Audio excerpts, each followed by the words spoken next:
안녕하세요, 여러분. 오늘은 한 번쯤은 우리 모두 마음 한켠에 그려본 퇴직 후의 내 모습에 대해 솔직하게 이야기해 보려고 해요. 특히 1969년생 대기업 팀장으로 30년 동안 한 회사에 몸담았던 분들이라면 지금쯤 퇴직 후의 삶이 어떨지 상상만 해도 가슴이 철렁 내려앉을지도 모릅니다. 30년 근무 후 월급 0원이라는 충격적인 현실은 우리에게 은퇴 준비의 중요성을 다시 한번 일깨워주죠. 사실 우리 대부분은 젊은 시절엔 퇴직하면 자유롭게 놀 거야 라는 낙관적인 꿈을 품지만 막상 은퇴라는 현실 앞에 다가서면 수많은 걱정과 불안이 몰려옵니다. 은퇴 후에도 안정적인 생활을 이어가기 위해선 단순히 나이 들었다는 이유로 모든 것이 해결되리라는 막연한 믿음을 버리고 지금부터 철저하게 준비해야 한다는 사실을 누구보다 잘 알아야 합니다.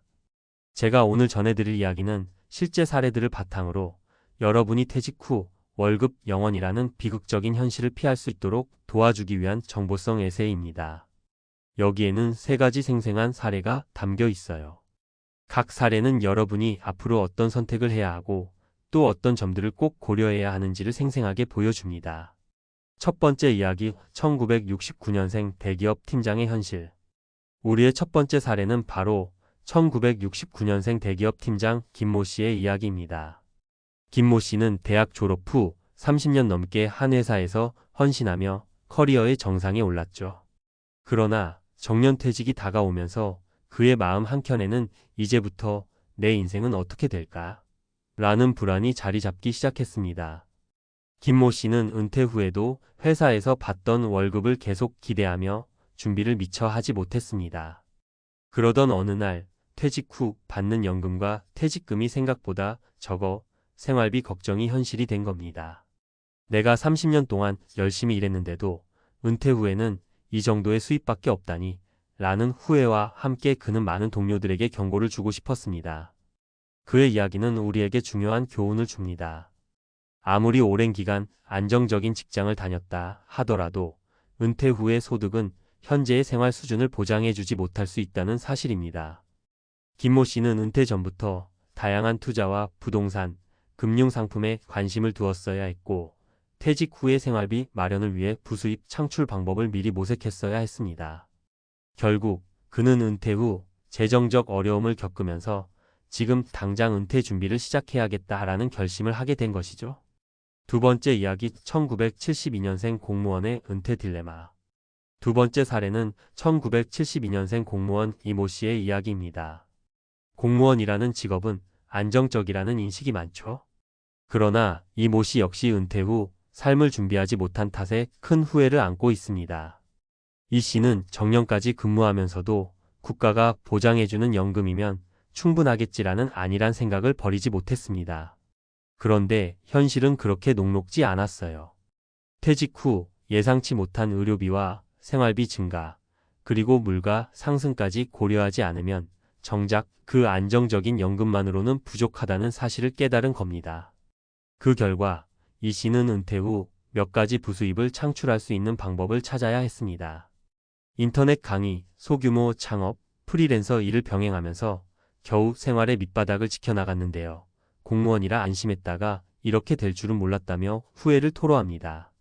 이 사례는 직업의 안정성만으로는 은퇴 후의 삶을 담보할 수 없다는 강력한 메시지를 줍니다. 은퇴 후에도 경제적으로 자립할 수 있는 다양한 준비가 필수적이라는 점, 그리고 미리 계획하지 않으면 불안한 미래가 기다리고 있다는 점을 우리에게 일깨워 줍니다. 세 번째 이야기, 1970년생 IT 개발자의 재취업 난관. 마지막 사례는 1970년생 IT 개발자 박모 씨의 이야기입니다. 박모 씨는 한때 기술의 흐름을 선도하며 커리어의 정점을 찍었지만 급변하는 IT 업계의 트렌드와 함께 정년이 다가오자 큰 고민에 빠지게 되었습니다. IT 분야는 혁신의 속도가 빨라 나이가 들수록 최신 기술에 뒤처진다는 편견과 현실의 벽을 마주하게 됩니다. 박모 씨도 은퇴 후에도 계속해서 IT 업계에서 활동하고자 재취업을 시도했지만 젊은 세대와의 경쟁, 끊임없이 변화하는 기술 환경은 그를 점점 지치게 했습니다. 그 결과 그는 결국 퇴직 후 기존의 경력을 살리지 못하고 완전히 새로운 분야에 도전하거나 적어도 부업으로 다른 수입원을 찾아야만 했습니다. 내 경험이 무용지물이 되었다는 생각에 큰 충격을 받았다며 은퇴 준비 시점에서 기술 변화에 맞춘 자기개발과 준비의 중요성을 몸소 느꼈습니다. 박 모 씨의 사례는 특히 기술 분야에 종사하는 분들에게 강력히 경고합니다. 아무리 오랜 경력을 가지고 있다고 해도 은퇴 후에도 지속 가능한 경제활동을 위해선 끊임없는 자기개발과 미래에 대한 준비가 필수적이라는 사실을 보여줍니다. 우리 모두에게 주는 메시지. 이 세 가지 이야기를 통해 우리가 배워야 할 점은 명확합니다. 은퇴 준비는 결코 늦지 않다. 젊을 때부터 조금씩, 그러나 꾸준히 준비하는 것이 중요합니다. 현재의 안정감에 안주하다 보면 은퇴 후의 삶이 예상치 못한 어려움으로 다가올 수 있습니다. 다양한 수입원을 마련하라. 한 가지 소득원에만 의존하지 말고 투자, 부동산, 프리랜서 등 다양한 방법으로 재정적 기반을 다져야 합니다. 자기개발과 미래 대비는 필수 급변하는 사회와 기술 환경 속에서 끊임없이 자신을 업그레이드하고 변화에 적응할 수 있는 능력을 키워야 합니다. 우리 모두는 한 번뿐인 인생을 더욱 풍요롭고 안정적으로 만들어 가고 싶어 합니다. 그럼에도 불구하고 현실은 때때로 우리가 예상하지 못한 방향으로 흘러가곤 하죠. 30년의 헌신 후, 은퇴 후 내 삶은 어떻게 될까? 라는 질문은 단순한 불안이 아니라 우리 모두가 반드시 준비해야 할 미래의 숙제입니다. 혹시 지금 이 글을 읽으면서 나도 언젠가 이런 상황에 처할 수 있겠구나라는 생각이 든다면 바로 오늘부터라도 은퇴 준비와 자기개발에 박차를 가할 때입니다. 작게는 생활비 절약부터 크게는 투자와 부업, 그리고 미래를 위한 전문 교육까지. 지금 당장의 노력이 미래의 불안을 덜어줄 수 있습니다. 이제 여기서 한 걸음 더 나아가 은퇴 후 새로운 삶을 준비하는 구체적인 방법들에 대해 이야기해 볼까 해요. 앞서 말씀드린 사례들처럼 갑자기 다가오는 현실에 놀라지 않도록 지금부터 미리 준비할 수 있는 방법들을 정리해 봤습니다. 1. 재무 계획의 재점검과 다각화. 은퇴 후 안정적인 생활의 초석은 무엇보다도 꼼꼼한 재무 계획입니다. 지출 관리와 예산 수립. 퇴직 전부터 현재의 소비 패턴을 꼼꼼히 살펴보고 은퇴 후의 예상 생활비를 미리 계산해 보세요. 내가 지금 당장 쓰고 있는 비용이 미래에도 그대로 들어갈까? 라는 질문을 스스로에게 던져보고 불필요한 지출을 줄이는 습관을 들이는 것이 중요합니다. 다양한 투자 포트폴리오 구성. 한 곳에만 의존하지 말고 주식, 채권, 부동산, 펀드 등 여러 금융 상품에 분산 투자하는 전략이 필요합니다. 특히 정기적인 소득원을 창출할 수 있는 상품을 선택해 두면 은퇴 후에도 안정적인 현금 흐름을 유지할 수 있어요.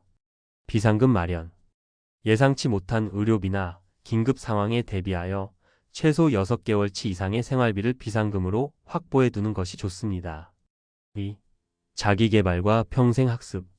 시대가 빠르게 변하는 만큼 나이가 들어도 계속해서 새로운 것을 배우고 스스로를 업그레이드하는 자세가 필요해요. 온라인 강의와 워크숍 참여. 은퇴 후에도 전문 지식을 유지하거나 새로운 분야에 도전하기 위해 온라인 강의나 지역 커뮤니티에서 열리는 워크숍에 참여해 보세요. 기술 변화에 뒤처지지 않도록 꾸준히 학습하는 습관은 재취업이나 부업에도 큰 도움이 됩니다. 자신만의 취미와 열정 찾기. 단순히 돈을 벌기 위한 자기개발만이 아니라 은퇴 후 삶을 풍요롭게 할 취미 활동이나 사회적 네트워킹도 중요합니다. 예를 들어 사진 촬영, 여행, 음악, 글쓰기 등 평소 관심 있었던 분야를 깊이 있게 탐구해 보세요. 이런 활동들은 심리적 안정과 함께 새로운 인생의 동력을 제공해 줍니다. 3. 건강관리와 삶의 균형. 은퇴 후 안정적인 재정 계획 못지않게 건강관리 또한 중요합니다. 정기검진과 운동. 30년 넘는 직장 생활 동안 쌓인 피로와 스트레스는 은퇴 후 건강에 영향을 미칠 수 있어요. 정기검진을 통해 자신의 건강 상태를 점검하고 규칙적인 운동과 올바른 식습관을 유지하는 것이 필요합니다. 사회적 관계 유지. 오랜 시간 한 조직에서 일하다 보면 퇴직 후 소외감을 느낄 수도 있습니다. 친구, 가족, 동료와의 관계를 꾸준히 유지하고 새로운 사회적 네트워크를 구축해 나가는 것도 정신 건강에 큰 도움이 됩니다. 4. 새로운 도전과 기회 모색. 은퇴를 단순한 끝으로 보기보다 새로운 시작으로 바라보는 관점이 필요해요. 창업이나 부업 도전. 은퇴 후 본인의 경력과 경험을 활용해 창업을 하거나 프리랜서로 일하는 등 새로운 분야에 도전할 수 있습니다. 예를 들어 오랜 기간 쌓은 전문 지식을 바탕으로 컨설팅 사업을 시작하거나 자신의 노하우를 공유하는 강의를 진행해 보는 것도 좋은 방법입니다. 자원봉사와 사회공헌. 여유가 생긴 시간과 경험을 사회에 환원하는 것도 삶의 만족도를 높이는 좋은 방법입니다. 자원봉사나 지역 사회 프로젝트에 참여하면서 새로운 사람들을 만나고 뜻깊은 활동을 해보세요. 마무리하며 여러분, 은퇴 후의 삶은 단순히 끝이 아니라 새로운 장의 시작입니다. 30년 동안 열심히 일해온 만큼 이제는 자신만의 인생을 디자인할 수 있는 기회로 삼아야 해요. 계획은 미리, 준비는 꾸준히. 지금부터 작은 변화들을 시작해 보세요. 하루하루 조금씩 준비하는 습관이 결국 은퇴 후 큰 안정을 가져다 줄 것입니다. 도전과 변화에 열린 마음. 새로운 기회는 언제나 우리 주변에 있습니다. 때로는 두려움이 앞설 수 있지만 변화에 도전하는 용기가 여러분의 미래를 더욱 밝게 만들어 줄 거예요. 여러 사례들을 통해 보여준 것처럼 아무리 안정적인 직장 생활을 했더라도 은퇴 후의 삶은 철저한 준비 없이는 큰 도전에 직면할 수 있습니다. 지금 이 순간부터라도 여러분의 미래를 위해 재무, 건강, 자기개발, 그리고 새로운 도전에 대한 계획을 세워보세요. 그렇게 한다면 은퇴 후에도 여러분은 자신 있게 새로운 인생의 장을 열어나갈 수 있을 것입니다. 이 글이 여러분에게 조금이나마 동기부여가 되어 오늘 당장 시작할 수 있는 작은 준비들이 미래에 큰 안정을 가져다 주기를 진심으로 바랍니다. 함께 준비하고 도전하는 삶, 그것이 우리 모두에게 주어진 새로운 기회임을 잊지 말아주세요.